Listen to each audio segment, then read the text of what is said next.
Olá, eu sou Sara Kirchhoff e falo ao vivo dos estúdios da B3 em São Paulo. O dólar começa a semana em queda frente ao real, com um movimento de bom humor dos investidores ao redor do globo, um movimento aí de baixa aversão ao risco.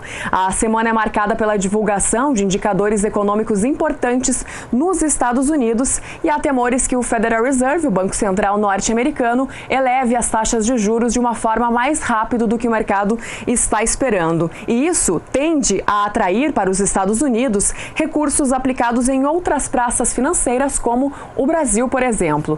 A queda do dólar nesta segunda-feira, frente ao real, é de 0,27%. E com isso, a moeda norte-americana é cotada aos R$ 3,23 mais 30.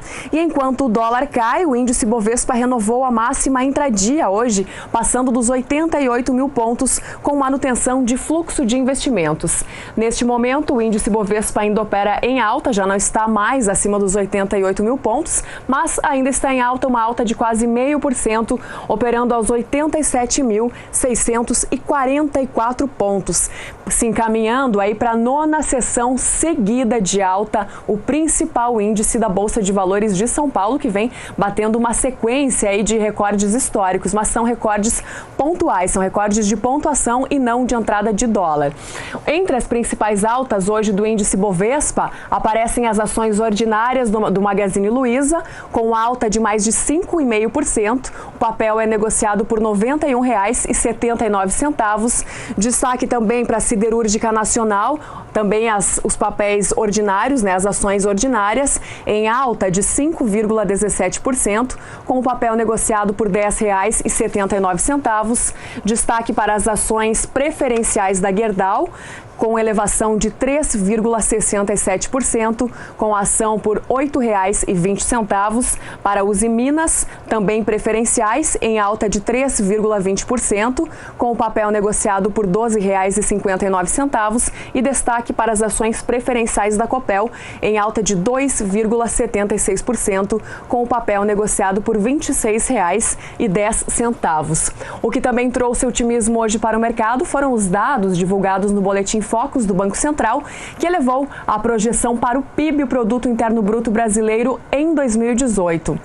Os investidores pesquisados aí pelo Boletim Focus também veem inflação mais baixa para o ano de 2018 e tudo isso impactou hoje no mercado financeiro brasileiro. Daqui a pouquinho a gente fala mais sobre este assunto, porque agora a gente vai para um dos destaques no noticiário político desta segunda-feira, 26 de fevereiro. Hoje, o ministro da Agricultura, Blairo Maggi, disse que não vai concorrer às eleições em 2018. Durante a entrevista coletiva em Cuiabá, Mato Grosso, o ministro, que é senador licenciado pelo Partido Progressista, também declarou que não apoiará nenhum candidato ao pleito e disse que não teme perder o foro privilegiado quando falou sobre os casos em que é investigado pela Justiça. Por fim, o ministro disse que pretende estudar fora do Brasil. Blairo Maggi foi eleito governador de Mato Grosso em 2008 pelo PPS, onde exerceu o cargo por 2 mandatos. Posteriormente, se filiou ao PR, concorrendo ao Senado em 2010, quando foi eleito, e em 2016 ele se licenciou do cargo de senador para ser ministro do governo de Michel Temer. Então, hoje um dos destaques do cenário político é que o ministro da Agricultura disse que não vai concorrer às eleições em 2018. E nos 7 primeiros meses da temporada, os desembolsos do crédito rural somaram quase 97 bilhões de reais junto aos bancos, uma alta de 12,5% na comparação com o ano passado. Quem comenta este assunto é o jornalista Antônio Resch no comentário de hoje. Olá, Resch. Olá. Quase 100 bilhões do dinheiro destinado ao crédito rural já foi tomado, ou seja, os produtores, cooperativas, ou que seja, pegaram esse dinheiro emprestado. E curioso dessa história é que a maior parte desse dinheiro, onde houve o maior crescimento, foi naquela questão de infraestrutura, de armazéns, enfim, coisas para onde guardar produtos. Isso por quê? Por um motivo muito simples. Os produtores vêm tendo 2 anos aí, um pouco mais, recebendo bons preços por soja, por milho, etc. E esse ano a oferta está maior, o Brasil vai produzir uma safra enorme de soja novamente, Os estoques, tanto brasileiros quanto mundiais, estão maiores, portanto, os preços estão mais ou menos estáveis. Não estão caindo muito, mas também não estão subindo. E os produtores não satisfeitos com os preços pagos pelo seu produto agrícola, estão fazendo o quê? Guardando esse produto para ver se há uma reação nas cotações. Então, por isso, estão investindo mais em armazéns e para esse investimento, pegando mais dinheiro do crédito rural. Até o próximo boletim. E o Mercado do Campo faz um rápido intervalo e daqui a pouquinho a gente volta trazendo as cotações atualizadas do mercado do café para esta segunda-feira e para falar também do crescimento da produção de peixe no Brasil. Nós já voltamos. O Mercado do Campo está de volta, trazendo as cotações atualizadas, os futuros do café para essa segunda-feira, primeiro dia útil da semana. E diante de fatores técnicos e da falta de novidades, os futuros do café robusto operaram em queda hoje na Bolsa de Londres, como a gente acompanha aqui na tela. Eu vou começar destacando os contratos com entrega em março, que tem desvalorização de 0,16% na primeira sessão desta semana e aparecem aí por $1.790 a tonelada nos últimos negócios. Os contratos com entrega em maio recuam 0,39% para $1.744 a tonelada e os contratos com entrega em julho têm queda de 0,33% por $1.773 a tonelada. Os contratos com entrega em setembro, que é o mês referência do mercado do café, aparecem por $1.777 a tonelada. Os fatores técnicos também foram determinantes hoje para o café arábica na Bolsa de Nova York, mas ao contrário do café robusto em Londres, café arábica tem alta nesta segunda-feira, dando sequência ao movimento de recuperação das duas sessões anteriores. Os contratos com entrega em março têm alta de 0,87% na sessão eletrônica desta segunda-feira em Nova York e com isso o valor do contrato aparece por $1,20 por libra-peso. Os contratos com entrega em maio têm valorização de 0,74% por $1,21 por libra-peso, enquanto os contratos com entrega em julho aparecem acima de $1,24 por libra-peso e os contratos com entrega em setembro estão cotados em $1,26 por libra-peso. A alta do petróleo também contribuiu para a alta do arábica hoje em Nova York. E o café BMF Bovespa, negociado aqui na B3 em São Paulo, também começa a semana operando no azul. Os contratos com entrega em março, que foram os mais negociados hoje para o mercado do café, aqui na B3 em São Paulo, com 480 negociações, registram alta acima de 0,5% na primeira sessão da semana. Com isso, o valor da saca para o mês de março, que na última sessão aparecia por $142,25, hoje sobe para $143, caindo nos últimos negócios. Contratos com entrega em maio tem alta de quase 1% na sessão de hoje, passando dos $146,30 a saca, que é o valor do ajuste anterior, para $147,65 no ajuste atual.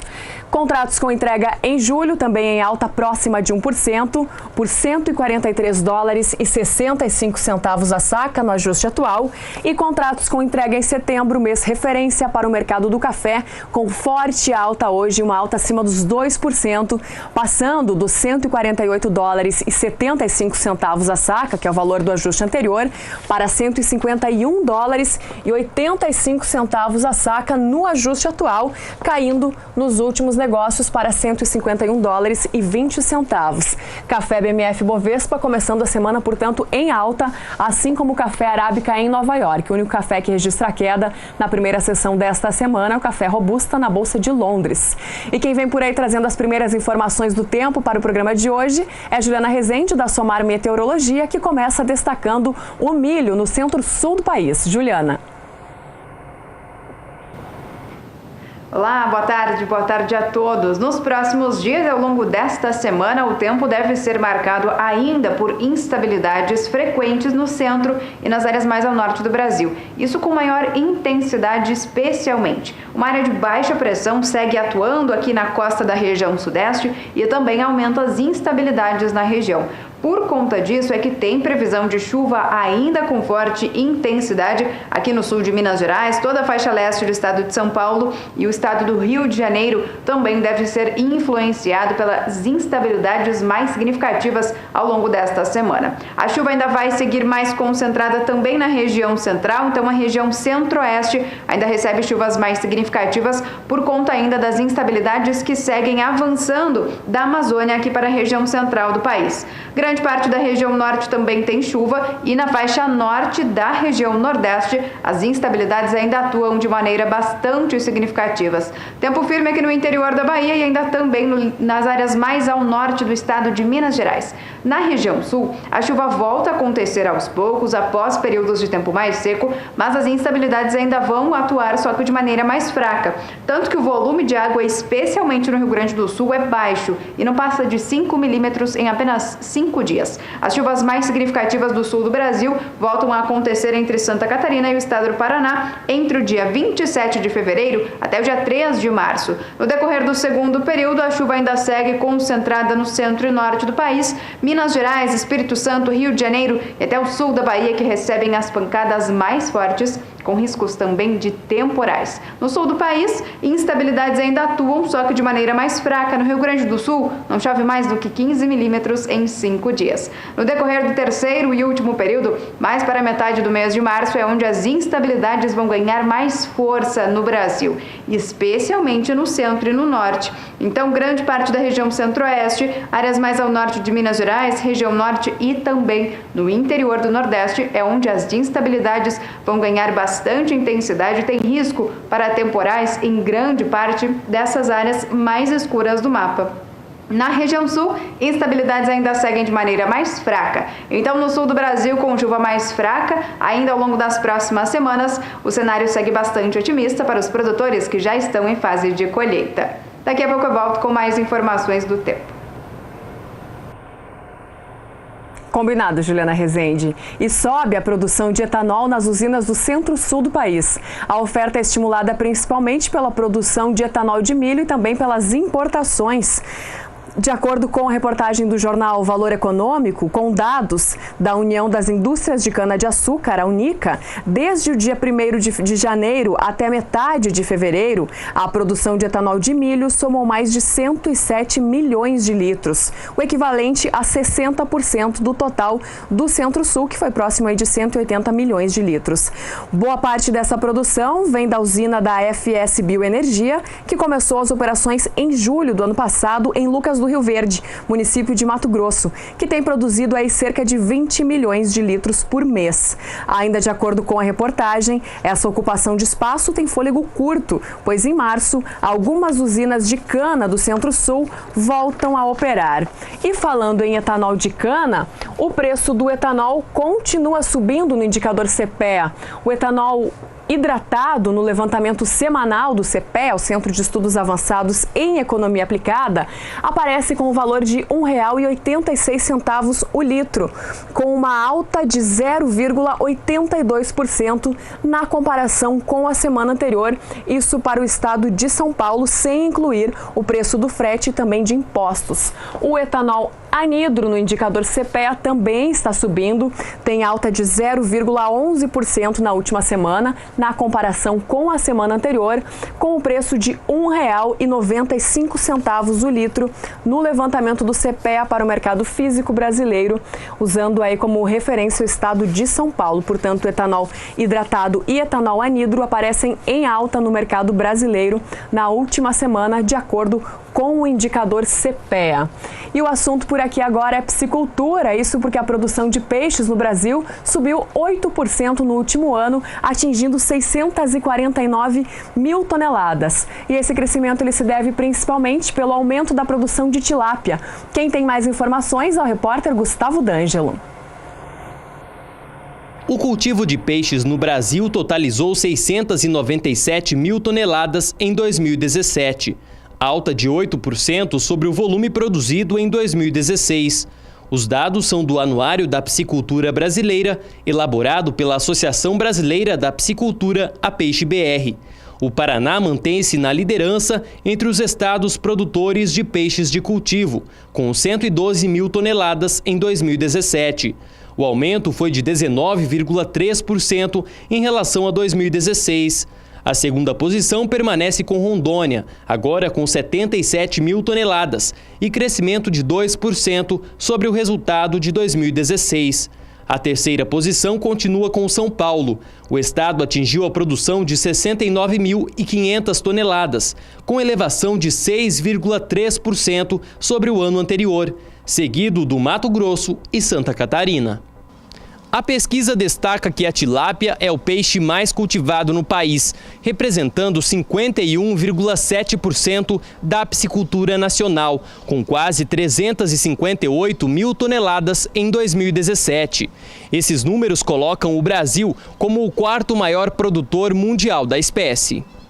O Paraná é o maior produtor de tilápia do Brasil, com mais de 105 mil toneladas. A espécie participa com 94% da produção total de peixes cultivados do estado. A tilápia também está presente com força em São Paulo. Nada menos do que 95% da produção do estado, equivalentes a 66 mil toneladas, são de tilápia. O terceiro maior produtor de tilápia do Brasil é Santa Catarina. Depois vem Minas Gerais e Bahia. Juntos, os 5 estados maiores produtores de tilápia do Brasil representam 64,9% da produção nacional. Segundo a Peixe BR, a autorização para a produção da tilápia em estados com grande potencial de desenvolvimento da piscicultura, como Tocantins e Mato Grosso, também mostra que a participação da espécie na piscicultura brasileira deve crescer ainda mais no futuro. A segunda posição não é de uma espécie em si, mas de uma categoria de peixes, os nativos. De acordo com a pesquisa da Peixe BR, liderados pelo tambaqui, os nativos representam 43,7% da produção brasileira, ou 302 mil toneladas. Gustavo D'Angelo para o SBA. E você vai ver depois do intervalo, embarques de suco de laranja têm alta de 20% no Brasil. Nós já voltamos. O Mercado do Campo está de volta para falar do aumento das exportações do suco de laranja brasileiro. Embora os estoques estejam baixos, o mercado acredita que o país deverá embarcar mais de 1 milhão de toneladas na safra 2017-2018. Esse volume ele representa uma alta de 20% e reflete a recuperação da produção de laranja no cinturão, que se espalha por São Paulo e Minas Gerais. Na safra anterior, a colheita foi prejudicada por problemas climáticos e a oferta ficou comprometida, resultando em uma queda acima de 17% na comparação com a safra 2015-2016. Já o valor das vendas registraram queda de 7% para 1 bilhão e 600 milhões de dólares. Os dados são da Secretaria de Comércio Exterior, compilados pela Associação Nacional dos Exportadores de Sucos Cítricos, Citrus BR. E falando nisso, vamos destacar agora o preço da laranja in natura, de acordo com o indicador CPEA, Centro de Estudos Avançados em Economia Aplicada. O preço da caixa de 40 quilos e 800 gramas, ou 900 libras, vem subindo desde o dia 21 de fevereiro, quando estava custando R$ 23,13. Aí passou para R$ 23,31 e no último levantamento do CPEA tem uma alta de 3,13%, passando para R$ 24,04. A alta ela é significativa no levantamento diário, mas é ainda mais significativa no acumulado do mês, que passa dos 22% a alta para a laranja pera in natura no indicador CPEA para o mercado doméstico brasileiro, falando da laranja pera in natura. Já o preço da laranja indústria aparece por R$ 16,79 também a caixa de 40 quilos e 800 gramas no último levantamento do CPEA, com uma queda de mais de 0,5% no dia, mas com uma alta de 2% no acumulado do mês de fevereiro. Então, portanto, a laranja indústria e também a laranja pera in natura tem alta em fevereiro no indicador CPEA. Do mercado físico, vamos para o suco de laranja no mercado futuro, lá na Bolsa de Nova York, que hoje registra queda aí para o preço da laranja, a Bolsa Futura de Nova York. Os contratos com entrega em março têm recuo de 0,20% a $1,48 por libra-peso. Os contratos com entrega em maio têm queda acima de 0,5% por $1,44 por libra-peso. Os contratos com entrega em julho têm desvalorização de quase 0,5% por $1,44 por libra-peso.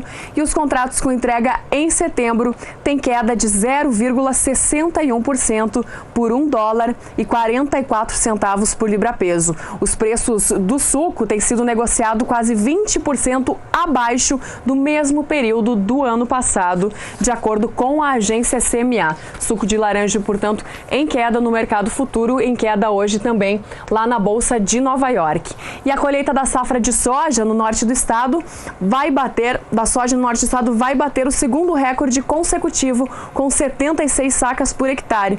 E a equipe do SBA ela visitou a Fazenda do Planalto e acompanhou a reta final para a safra 2017-2018. Acompanhe. No norte do Mato Grosso do Sul, a colheita da safra de soja segue em ritmo acelerado. Na Fazenda Planalto, em Costa Rica, cerca de 70% das lavouras já foram colhidas, o que corresponde a 4.850 hectares dos 7.000 plantados. Segundo o coordenador de produção da fazenda, a colheita da safra deste ano caminha para um segundo recorde, 76 sacas por hectare, superando o próprio recorde do ano passado, que foi de 74 sacas. Esse ano está sendo muito semelhante ao ano passado, onde atingimos 74 sacas, mas esse ano a expectativa é de 76, o que a gente já está atingindo hoje, podendo chegar a 77 sacas até o final da colheita. Estamos numa região onde a tecnologia empregada para os produtores é muito alta.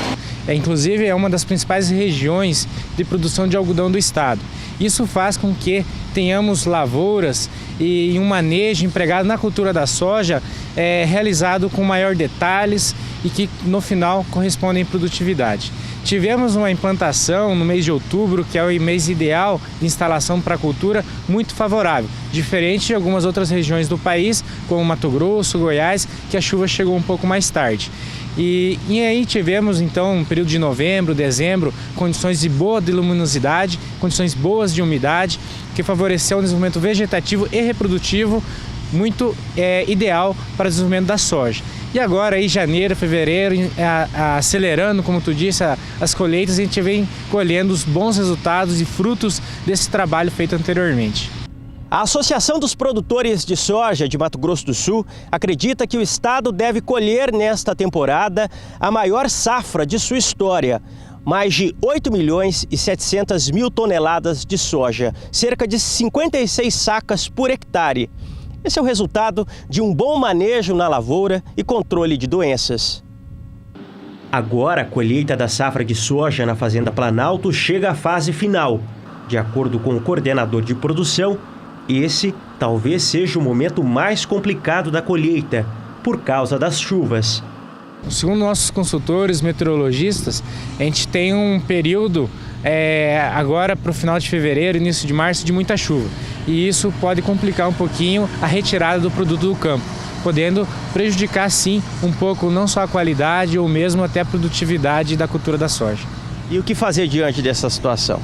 Estamos trabalhando com a equipe em diferentes turnos, otimizando os horários, otimizando nossos armazéns, a estrutura que está disponível para dentro da unidade para tirar o mais rápido possível isso do campo. Kleber Rabelo para o SBA. E anteriormente, quando eu falei do segundo recorde consecutivo para a safra de soja no norte do estado, evidentemente, como vocês viram na reportagem, eu me referia ao norte do estado de Mato Grosso do Sul, como mostrou o repórter Kleber Rabelo. E para saber como é que fica o tempo para os produtores de soja do centro-sul do país, mais uma vez quem tem as informações é a Juliana Rezende, da Somar Meteorologia. De acordo com as imagens de satélite, podemos ver que as nuvens mais carregadas ainda seguem atuando na parte central e também no norte do país. Mas no decorrer dos próximos períodos, essa chuva começa a avançar também sobre a região sul. Agora, grande parte das áreas produtoras de cana-de-açúcar do centro-sul do Brasil ainda segue com um cenário mais otimista para a maior parte das lavouras. Isso porque a umidade do solo segue bastante elevada. Aqui na região central, sudeste e também entre o norte gaúcho até o Paraná, a umidade do solo ainda segue mais elevada, com índices que superam 80%, enquanto que na região central acabam alcançando até 100% no estado do Mato Grosso. Então, com essa umidade do solo mais elevada persistindo na maior parte das áreas produtoras de cana-de-açúcar da região, as lavouras seguem mantendo bom ritmo de crescimento. E nos próximos períodos não vai ser diferente, tem previsão de chuva ainda na maior parte do centro-sul, aqui na região sudeste e na região centro-oeste, é onde as instabilidades ainda vão seguir com forte intensidade. Uma área de baixa pressão segue atuando próximo à costa da região sudeste e aumenta a chance para pancadas de chuva aqui no sul de Minas Gerais, leste paulista e ainda também no Rio de Janeiro. Na região centro-oeste, as instabilidades, apesar de mal distribuídas, ainda podem ocorrer de maneira mais fortes. No decorrer da segunda semana, as instabilidades agora ainda seguem atuando entre o centro-oeste e o sudeste de maneira mais expressivas. Na região sul, chuva fraca, mas persistente. No decorrer do terceiro e último período, a chuva agora vai conseguir perder mais intensidade na região sul e vai ganhar bastante força entre o centro-oeste e o sudeste. Tanto que o risco para temporais agora é bastante elevado, principalmente aqui nessas áreas mais escuras do mapa, entre Mato Grosso, Goiás e também o norte de Minas Gerais. De maneira geral, as instabilidades vão seguir atuando na maior parte do centro-sul, beneficiando grande parte das lavouras de cana-de-açúcar da região. Hoje eu encerro por aqui a minha participação. Até mais! Até mais, Juliana Rezende. E falando em soja, os futuros da oleaginosa têm um dia de queda hoje na Bolsa de Chicago. Enquanto o clima seco na Argentina segue atuando como um fator altista para os futuros da oleaginosa, a oferta recorde de soja no Brasil pressiona os preços para baixo. Os contratos com entrega em março registram queda de 0,19% na primeira sessão desta semana em Chicago. E com isso, o vencimento aparece por $10,34 o bushel. Contratos com entrega em maio têm queda de 0,14% por $10,46 o bushel. Contratos com entrega em julho têm queda de 0,07%, uma leve queda para os contratos de julho e também de agosto. Com isso, o vencimento de julho aparece por $10,55 o bushel e os contratos com entrega em agosto também aparecem neste mesmo patamar. E a soja BMF Bovespa, negociada na B3 em São Paulo, teve um comportamento distinto da soja em Chicago e registra alta nesta segunda-feira. Os contratos com entrega em março sobem 0,22% e o valor da saca fica 5 centavos de dólar acima do ajuste anterior, terminando a sessão de hoje por $22,80 a saca no ajuste atual, subindo ainda mais 5 centavos nos últimos negócios. Os contratos com entrega em maio têm alta de 0,30% e aparecem por $23,06 a saca no ajuste atual, subindo ainda um pouco mais nos últimos negócios. Contratos com entrega em julho, com valorização de 0,26% por $23,26 a saca, e contratos com entrega em setembro também em alta de 0,26% por $22,95 a saca no ajuste atual, ante os $22,89 a saca que apareciam no ajuste anterior. E o milho na Bolsa Futura de Chicago tem um dia de alta na sessão desta segunda-feira, impactado principalmente pela boa demanda do milho norte-americano. Com isso, os contratos que vencem em março têm valorização de 0,61% por $3,68 o bushel. Contratos com entrega em maio registram alta de 0,73% por $3,77 o bushel, enquanto os contratos com entrega em julho avançam 0,71% na sessão desta segunda-feira em Chicago. aparecendo por $3,85 o bushel, enquanto os contratos com entrega em setembro têm valorização de 0,57% por $3,91 o bushel. E o milho BMF Bovespa, negociado na B3 em São Paulo, registrou as maiores altas da história. Tem contrato subindo quase 7,5% na sessão desta segunda-feira, o contrato de março, que avança 7,42%. Com isso, olha só, a saca, que no ajuste anterior aparecia por R$ 36,27, hoje sobe para R$ 38,96 no ajuste atual e sobe ainda mais nos últimos negócios. Foram 810 contratos negociados no vencimento de março.